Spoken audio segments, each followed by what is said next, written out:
14 December থেকে শুরু হচ্ছে প্রথম বিভাগ ক্রিকেট লীগ। বয়কটের ডাক দেয়া ক্লাবগুলো অংশ না নিলে বাই লস অনুযায়ী বহিষ্কারের হুঁশিয়ারি দিয়েছে বিসিবি। বোর্ডের নির্বাচন ইস্যুতে মাঠের খেলা না হওয়ার কোনো সম্পর্ক নেই বলেই দাবি তাদের। ক্রিকেটের স্বার্থে ক্লাবগুলোকে মাঠে ফেরার আহ্বান জানিয়েছেন সহ-সভাপতি ফারুক আহমেদ। কুশল ইয়াসিরের রিপোর্ট।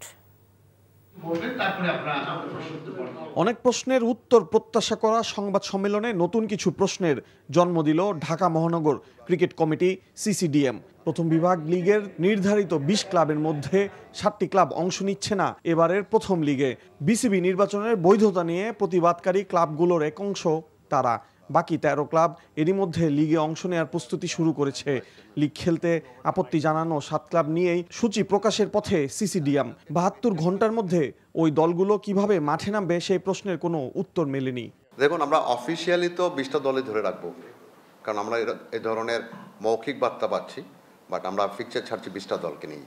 যারা স্বেচ্ছায় লিগে অংশগ্রহণ করবে তাদেরকে নিয়েই লিগ শুরু করতে চাই আমরা।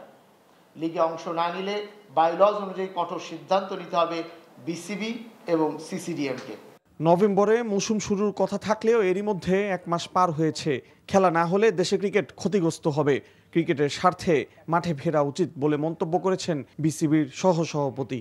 এবারের ঘটনাটা আসলে খেলা বন্ধ হওয়ার মনে কোনো ঘটনা না। তারা যেটা করছে এটা আমার মনে জিনিসটা খুব কি বলবো, যৌক্তিক না। আপনার নির্বাচনে কি হয়েছে না হয়েছে তার সাথে খেলা অনুষ্ঠিত হওয়া না হওয়া আমি এটা কোনো কারণ দেখি না।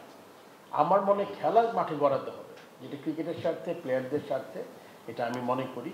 আর বাকি যে জিনিসগুলো আছে এগুলো অন্যভাবে কথা বলা যেতে পারে যদি কিছু থেকে থাকে। প্রথম বিভাগ লিগ নিয়ে অনেক উত্তরের জায়গায় আরও নতুন প্রশ্নের জন্ম দিয়ে গেল এই সংবাদ সম্মেলন। কুশল ইয়াসির, এনটিভি নিউজ, ঢাকা।